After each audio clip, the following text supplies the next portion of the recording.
On November 7th, 2013, the Philippines became the focus of the world for all the wrong reasons.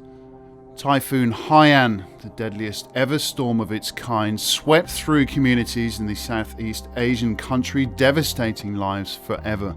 Wind speeds peaked at 195 miles per hour, making it not only the fiercest storm ever recorded, but also the strongest storm reported at landfall. Before Haiyan in 1969, Hurricane Camille hit Mississippi with wind speeds recorded at 190 miles per hour at landfall. In comparison, Hurricane Katrina in 2005 made landfall with wind speeds of 130 miles per hour. The super typhoon ravaged communities, creating a global concern. Here in San Diego, it's hard to imagine such a natural disaster. As many as 10,000 people are feared dead, countless others injured, and as many as 11 million people affected by the storm. But many of the worst hit areas were in fact small remote villages whose people had little or no hope to escape the storm's deadly clutches. While the storm lasted for just a few hours, the devastating effects of the typhoon will remain forever. Lives have literally been ripped apart. The estimated economic cost of the Philippines is around $14 billion. New figures released by the Philippines government estimate that at least $8.5 billion will be needed just to rebuild areas hit by the typhoon. But through the vast swathes of destruction and devastation come endearing stories of human spirit, the eagerness to survive, the determination to rebuild, and the willingness to help. Welcome to Refocus. I'm Tristan Nichols. We have a special show for you this week. We're looking at life after Typhoon Haiyan. Now, I'm joined by two very special guests today, our friends and colleagues, Nell Cepeda and Christina Lay. Now, welcome, guys. Thanks for having us. Thank you for having us. So, take us through exactly where you arrived in the Philippines and really how you traveled to this specific area, right? Well, we specifically went to Hernani, which is a small coastal town in the central Philippines. It's in eastern Samar. The reason why we chose that is because we actually have a local woman living in Oceanside, Josie McKee, who reached out to Project Concern International. It's a locally based international relief team, and had mentioned, look, Typhoon Haiyan hit. There's no media coverage of my town from where I'm from. And of course, for her, it was very upsetting because she hadn't heard from family and friends out there. Everyone was focused on Tacloban and all these other larger cities. So when we had gone out there, we arrived in Manila, we met up with the PCI members. And then from there, we traveled by minivan. And it was a 48-hour trip. Minivan. In a minivan for 48 hours? 48 hours, well, including the time that we had to pull over and catch some Z's and things like that. But I mean, the minivan and a ferry and minivan, and we finally arrived. So what was it must have been quite a stark contrast from arriving in the Philippines at that moment and taking a look at the city, I'm guessing, and the airport, to then going, 48 hours later to quite a remote area. And I mean, tell us about the contrast for the two areas. You're right. You're in Manila, and at several points it's just gridlock. I mean, there's that much cars on the road, and several hours later, a half a day later, now you're moving and you're making this transition and you're moving into smaller towns. And so the roads now become 2-lane roads, but there's still no signs of destruction.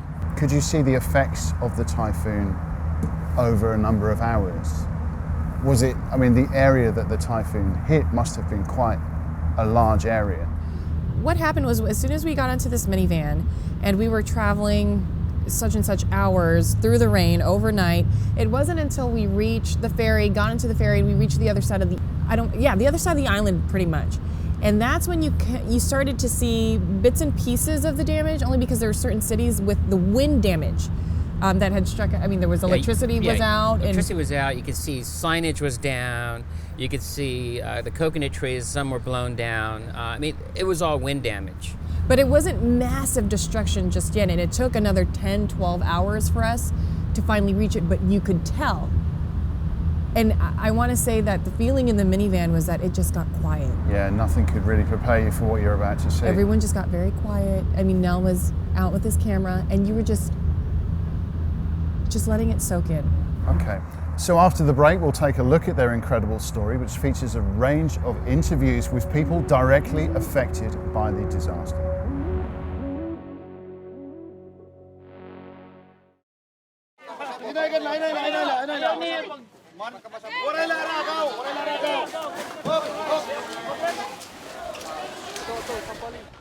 I think it was early Thursday morning, around 2:30. The wind was picking up. Then around 3 o'clock in the morning, the wind was picking up strong. So I turned off my generator in my house here in General MacArthur. And then I waited, and around between 4:30 in the morning till 5:30, it was the eye of the storm.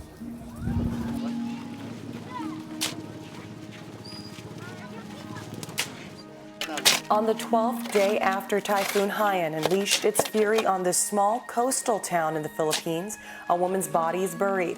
She was found in the rice paddies, her hand still wrapped around the strap of a red backpack filled with clothing and jewelry.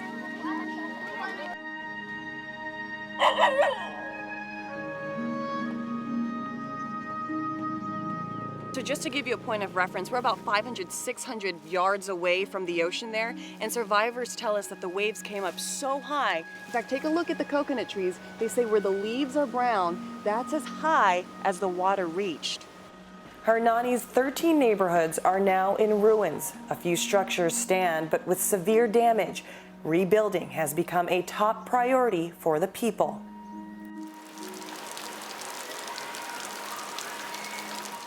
At one point, the rain was a welcome sight for children who played in the puddles, and for the men and women whose livelihoods depend on it for growing rice and coconut crops. But today, the monsoon strikes fear in those living in Hernani, Philippines. Umakyat kami sa second floor ng isang bahay. Tapos after a few minutes, may alon talaga, tapos biglang bumaba yung sahig niya. Joey Yapi is a survivor from Barangay Batang in Hernani. Muntik nga kami maubos. Kasi yung misis ko naipit pa yung paa niya. His concrete home was no match against the tidal surge that swallowed and scattered most of this town in the early hours of November 7th. This is where his home once stood. Now coconut trees uprooted in the storm lay across his land, some roots as tall as he. But it's not his home he's most sad about losing. Hindi ko na talaga nakita kasi maitim yung dagat, maitim yung tubig. Yapi says he was holding on tight to his only child, Gian, when the first wave crashed into his home. Minsan napapaiyak ako, pero pinipigilan ko na lang. Masakit. Sinabi ko nga dapat noon pa. Pagkasakit talaga. To this day, the whereabouts of the 3-year-old remain a mystery. Even the boy's photos can't be found. Sinasabi ko dapat ako na lang kinuha. Hindi yung anak ko. For now, Yapi focuses on getting through each day through prayer.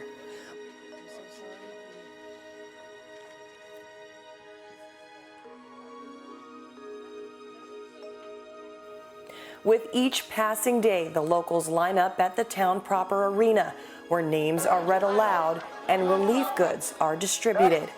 But not everyone is lucky. Goods are given based on need.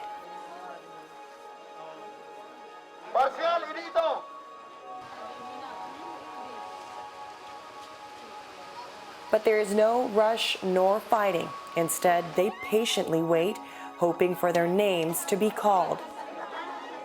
Now, one of the major concerns, as you can see, is that the rain keeps falling, and it's not just any kind of rain, it's these monsoon rains, and folks who are living out here in these temporary shelters, or lack thereof, are literally exposed to the elements, especially with their wounds and everything else, and that's what doctors are really concerned about. Our fear is Yuan and Salcedo are near Hernani, and we have seen already some increases in mosquitoes here in town. So our problem is if we have only one case of dengue who comes here to town, then we could actually have a potential outbreak. because people could not protect themselves from the mosquitoes right now. There are no mosquito nets, there are no blankets, the shelters are open, they are exposed to the elements. So right now, that's one of our fears.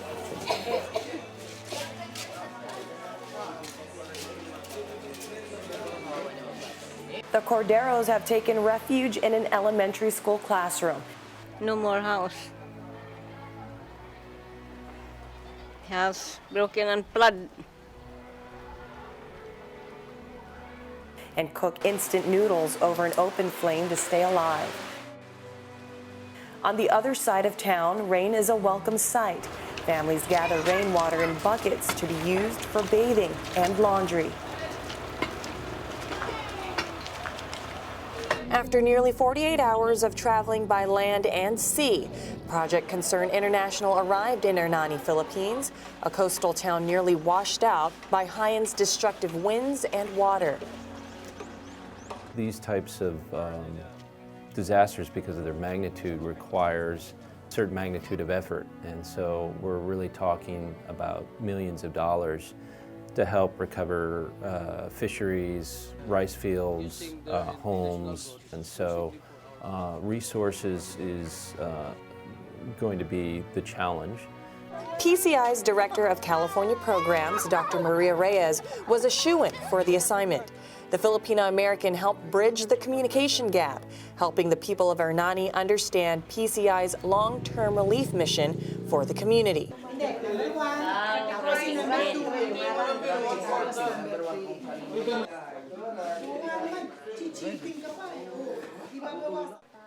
Some children pass the time in another water-damaged classroom, solving math problems with the help of the older, wiser neighborhood kids. Just weeks before, the classrooms were full of people who had evacuated their homes in fear of the super cyclone. Meantime, the people of Hernani are trying to forget what is now being deemed one of the strongest typhoons ever recorded, and the very little they have left.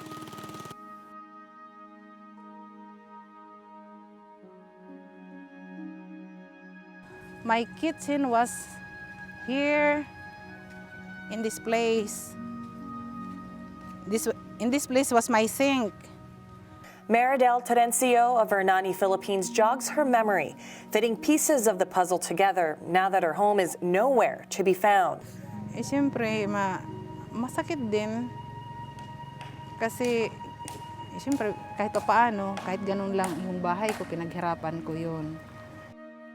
Typhoon Haiyan took out the 53-year-old's home, but seeing Terencio alive and well brings a sigh of relief to her good friend Josie McKee of Oceanside. When the footage came out of the typhoon, some of the people that were actually in the video were people that were very close to me while I was there. Also safe and sound is Recti Melquides from Guian, another city destroyed by the strong winds from the super typhoon. A part of the wall and the ceiling and the roof were flown off. He also has family in San Diego, his aunt and uncle, Nita and Pablo Abaloyan of Chula Vista. As he mentions, the Abaloyans' home in Guian was damaged. Since electricity and communication have been down, Melquides has yet to inform them of their conditions. We're okay here, and we just have to repair the house, the roof, so that we can go back to the house to live there. Another local family had ties back in Hernani.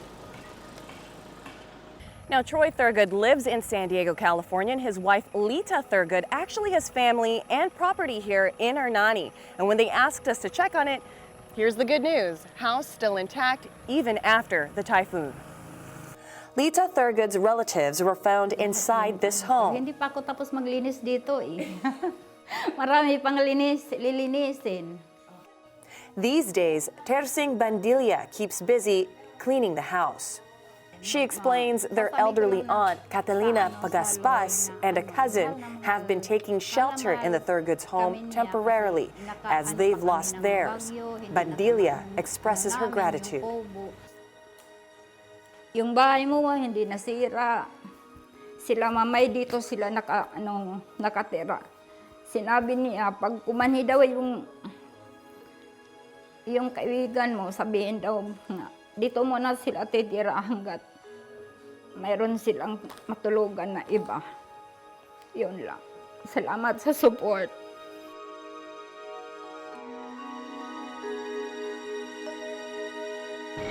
Makikita mo ang tao kahit medyo nagugutom, nakangiti pa rin. Ganon ang mga Pilipino. In a nearby town of Haiyan, military aircraft pick up evacuees and take them to Cebu, a sea of camouflage made up of military personnel from around the world, including the U.S., on the ground and in the air to lend a helping hand. The C-130s are a lifesaver for many and a chance for new beginnings. Others stay, their love for their town keeping them there as they begin and end each day with prayer.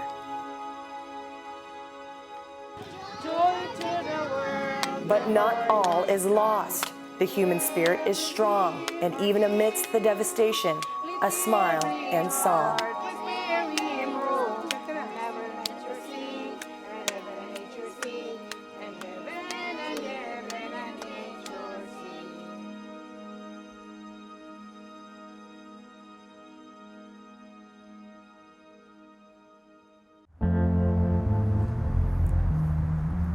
Welcome back to Refocus. I'm Tristan Nichols. This week we're taking a look at the devastating effects of Typhoon Haiyan and really how life has progressed since it struck.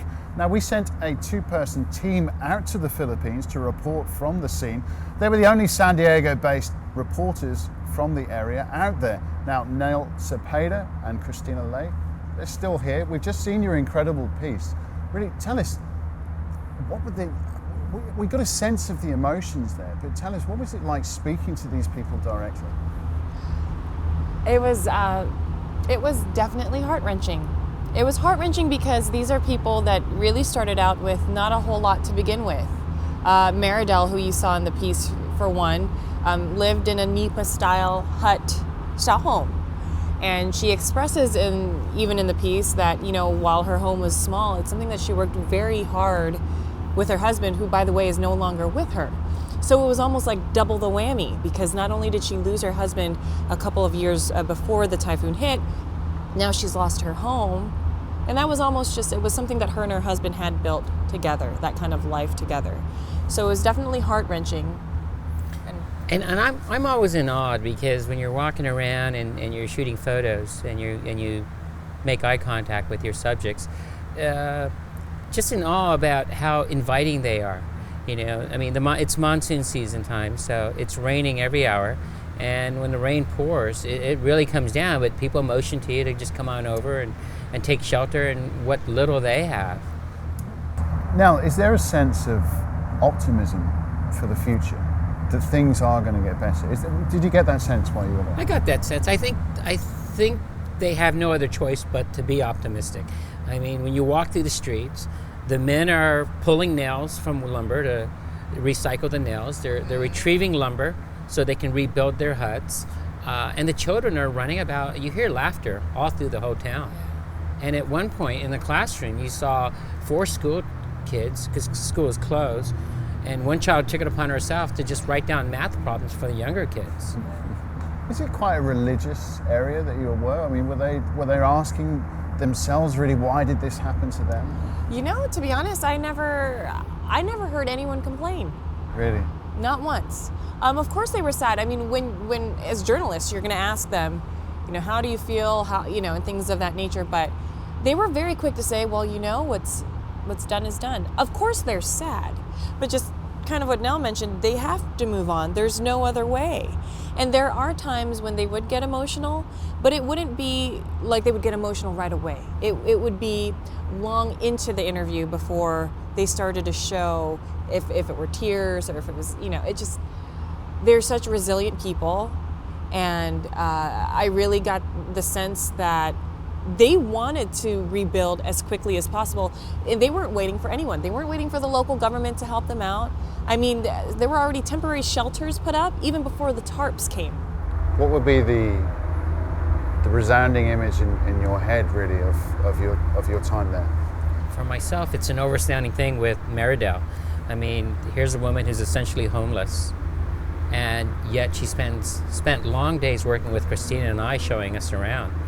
And I'm not sure how she's going to rebuild, but having us there in PCI, her time was definitely occupied, but she has, I mean, she's without a home. So that image of her without a home, same for you, Christina? I would say it's the children, that they were still smiling at the end of the day, and that when we had gone through this specific neighborhood where it was 100% devastated, they came and rallied around us. They were so excited and they were smiling, and they knew that we spoke English. So all of a sudden they wanted to be able to test out their English speaking skills. And so if we were even able to provide a little bit of time of hope and just, time away from all that destruction for them, means a lot. And that they were singing Christmas carols, as you saw in the piece. They were dancing, and it's just this idea that these kids who've lived through this at such a young age are going to be able to rebuild and continue. You know what I mean? I think that's the thing that really, really gets to me when I think back to it, is that they're just amazing people and so willing to help and just willing to move forward and just still smiling at the end of the day. Thank you, Christina and Nell, for sharing your experiencing with us and really bringing to light this incredible effort that's still going on to this day in the Philippines. And thank you for watching. If you do want to continue helping with the relief effort, check out pciglobal.org. That's it for this week, but please follow us on Twitter and Facebook and join us next week for the next Refocus.